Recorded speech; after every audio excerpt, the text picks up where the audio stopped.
नमस्कार दोस्तों, OCN network में आपका स्वागत है।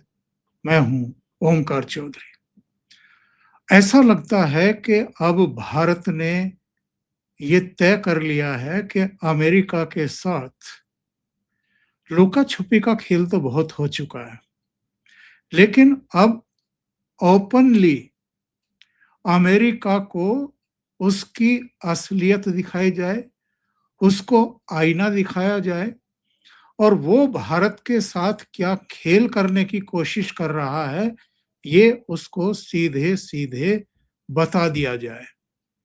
पता उसको भी है वो क्या कर रहा है, लेकिन अभी तक कुछ अंतर्राष्ट्रीय कूटनीति के तकाजे थे, जिनके चलते भारत इशारों में उसको बता रहा था। लेकिन अभी हाल में जो सेक्रेटरी ऑफ स्टेट यानी वहाँ के विदेश मंत्री भारत पधारे थे और भारत भी सीधे नई दिल्ली में लैंड नहीं किया था, कोलकाता में लैंड किया था। और उसके बाद मार्को रूबियो अपनी पत्नी के साथ कहाँ गए थे? वो मिशनरीज के यहाँ गए थे, मदर टेरेसा हाउस गए थे। और उसके बाद 2 नन्स ममता बनर्जी से मिलने के लिए गई थी।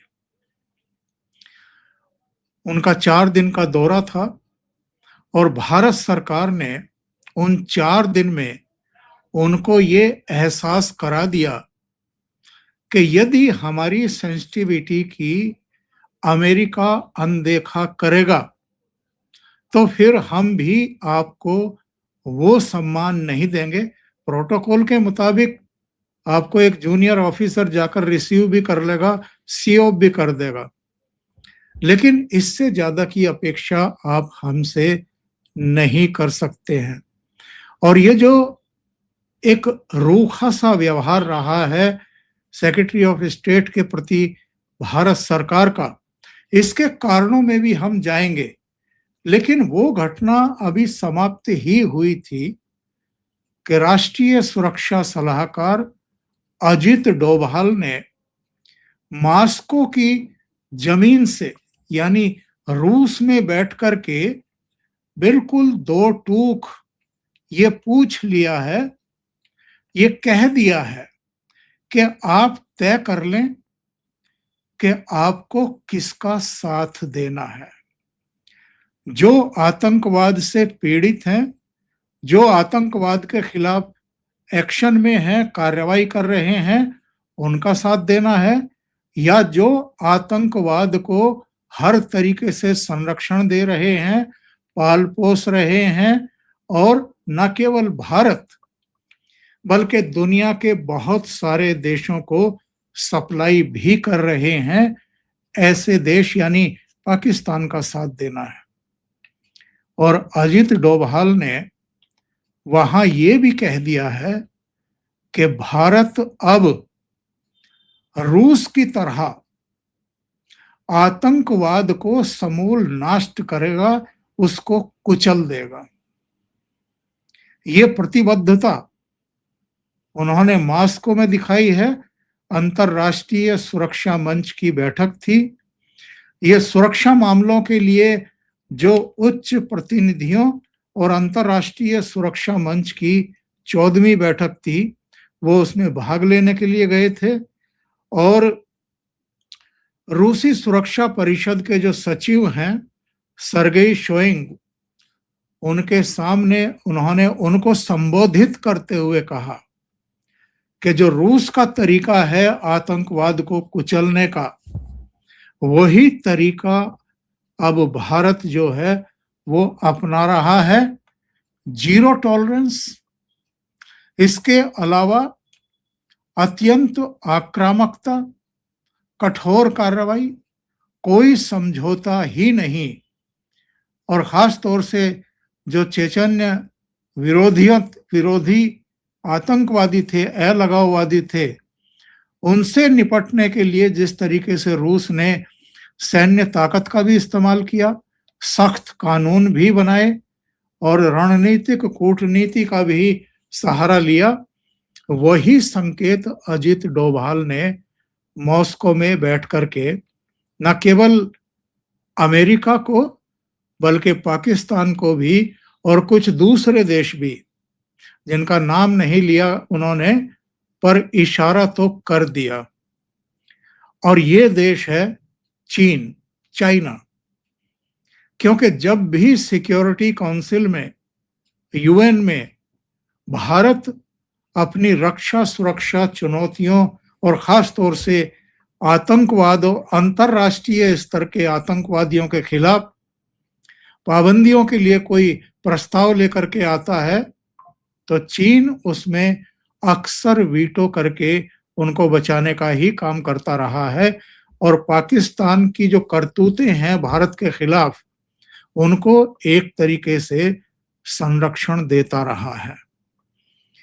देखिए, भारत जो है वो कभी इस तरह खुल करके अंतरराष्ट्रीय मंचों पर या दूसरे देशों में जाकर के वहां के मंचों का इस्तेमाल करके खुले आम अमेरिका को, हालांकि नाम उन्होंने अभी भी नहीं लिया अमेरिका का, लेकिन इसको खुले तौर पर ही ये कहा माना जाएगा कि आप ये तय कर लें कि आप हमारे साथ खड़े हैं। यानी जो आतंकवाद से जूझ रहे हैं, आतंकवाद का फन कुचल रहे हैं, उसके खिलाफ सतत जंग कर रहे हैं, आप उनके साथ हैं। या जो आतंकवाद को वित्त पोषित कर रहे हैं, संरक्षण दे रहे हैं, उनका बार बार ढांचा बना करके दे रहे हैं, उनके साथ खड़े हैं। आपको याद होगा पहलगाम में जब 26 बेकसूर पर्यटकों को, उनके परिवारों के मुखियाओं को उनकी पहचान करके आतंकवादियों ने मौत के घाट उतार दिया था, तो भारत ने पाकिस्तान के खिलाफ बहुत बड़ी कार्रवाई की थी, जिसका नाम ऑपरेशन सिंदूर दिया गया था। और उसमें पहले दिन 7 मई को जो 9 आतंकवादी ठिकाने थे, बहावलपुर, मुरीद के और पाक अधिकृत कश्मीर हिजबुल का भी एक ठिकाना था, कुल 9 ठिकानों पर अटैक किए थे, उनको ध्वस्त कर दिए थे।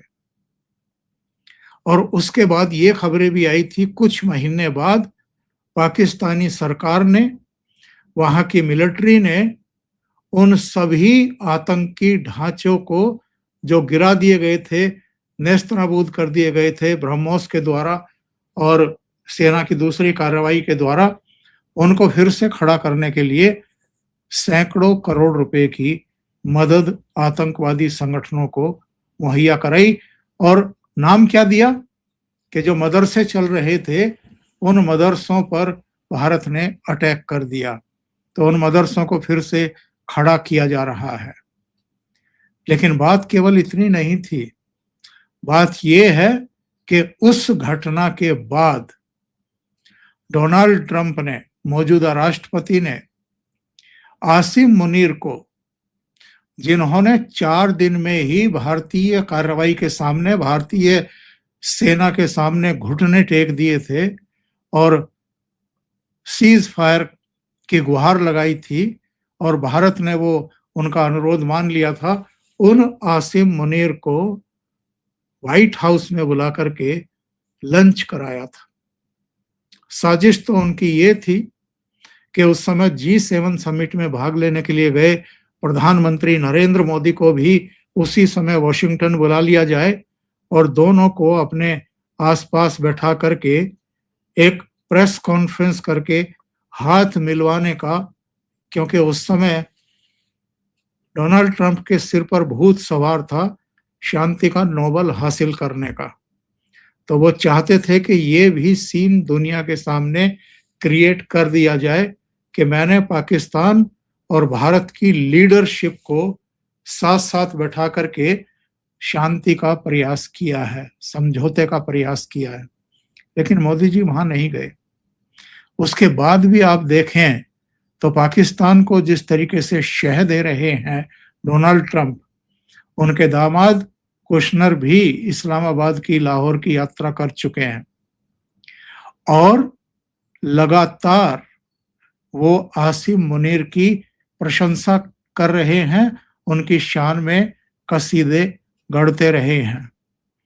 ये चीजें भारत कैसे बर्दाश्त कर सकता है कि जो आसिम मुनीर लगातार घुसपैठ करा रहा है, यहाँ पर मानवता का खून बहाने पर आमादा है और जो भारत के खिलाफ लगातार षड्यंत्र रचता रहा है, उसको डोनाल्ड ट्रंप बगलगीर रखें, उनको अपने साथ रखें।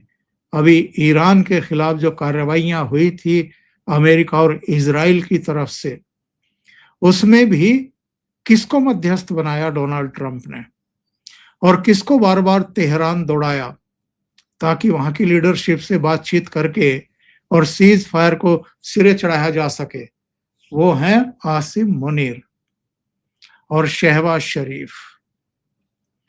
तो सवाल ये है कि अब मेरे विचार से भारत ने ये तय कर लिया है कि डोनाल्ड ट्रंप जो खेल खेल रहे हैं भारत के साथ, उस पर अब सख्त रुख अपना लिया जाए। उनको हिंदी में समझा दिया जाए कि आप या तो हमारे साथ रहेंगे या आप आतंकवाद को पालने वालों के साथ रहेंगे और भारत पर लगातार वार करके मानवता को लहूलुहान करने वालों के साथ रहेंगे। यही वजह है कि अभी तक एफटीए सिरे नहीं चढ़ पा रहा है। यही वजह है कि डोनाल्ड ट्रंप के मूक इशारे की वजह से जो हमारे जेट जहाज लगभग तैयार खड़े हैं, जिनके इंजन्स की सप्लाई अमेरिका की कंपनी के द्वारा की जानी थी, वो 2 साल डिले हो चुके हैं और अभी तक भी वो जेट हमारी सेनाओं को नहीं सौंपे जा सके हैं।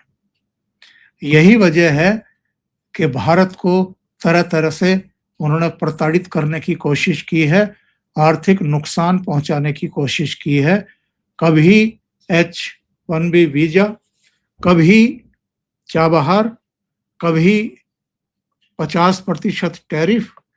तो भारत मुझे लगता है कि अब ये तय कर चुका है कि अमेरिका से हाथ झटक लिया जाए। सीधे सीधे घोषणा नहीं की जा रही है, लेकिन डोनाल्ड ट्रंप को और उनकी टीम को अब ये मैसेज दिया जा रहा है और बहुत सख्ती के साथ दिया जा रहा है। अजीत डोभाल साहब ने तो अब बोला है मॉस्को में बैठ करके, लेकिन मार्को रूबियो जब भारत आए तो उनको हर कदम पर ये एहसास कराया गया कि भारत डोनाल्ड ट्रंप की सरकार से नाराज है, सख्त नाराज है। इनके एक डिप्टी मिनिस्टर ने भारत के बारे में काफी अनाप शनाप बकवास की थी, यहाँ तक कि जो इनके आर्थिक सलाहकार हैं उन्होंने की थी। जो बेसेंट इनके वित्त मंत्री हैं उन्होंने भी कुछ बयानबाजी की थी और नवारो ने तो यहाँ तक कहा था कि मोदी जी को अमेरिका से माफी मांगनी पड़ेगी और 2 महीने के भीतर एफटीए के लिए, ट्रेड डील के लिए मेज पर बैठ करके बात करनी पड़ेगी। तो भारत को या तो अमेरिका के इन जोकरों को नहीं लगता है, इनको पता नहीं है कि भारत कितनी बड़ी ताकत है, या वो पूरी तरीके से अनभिज्ञ रहने का नाटक कर रहे हैं और तरह तरह से भारत के ऊपर प्रेशर बनाने की कोशिश कर रहे थे। लेकिन डोभाल साहब के इस बयान के बाद किसी को संदेह नहीं रहना चाहिए कि भारत के अब इरादे क्या हैं। 4 जगह लैंड किया था मार्को रूबियो ने। पहले कोलकाता में जब वो मिशनरीज में गए थे, दूसरे दिल्ली में, तीसरे आगरा में जब ताजमहल देखने गए, और चौथे जयपुर में जब वो आमेर किला देखने गए। चारों ही जगहों पर किसी भी हमारी बड़ी हस्ती ने, यानी किसी भी स्टेट में मंत्री ने, जूनियर मंत्री ने या बड़े नौकरशाह ने उनकी अगवानी नहीं की, ना उनको सी ऑफ किया। जयपुर में तो एक एसएचओ, एक डीएसपी और एक कांस्टेबल, ये 3 खड़े थे जिन्होंने उनको सी ऑफ किया है। अभी के लिए इतना ही। बहुत-बहुत धन्यवाद। अगर आपको ये चैनल और इसके कंटेंट पसंद आ रहे हैं, तो लाइक करें, कमेंट करें, वीडियो को शेयर भी करें। अभी तक अगर आपने ये चैनल सब्सक्राइब नहीं किया है, तो सब्सक्राइब कर लें।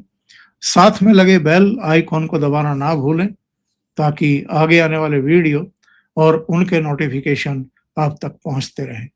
बहुत-बहुत धन्यवाद। नमस्कार।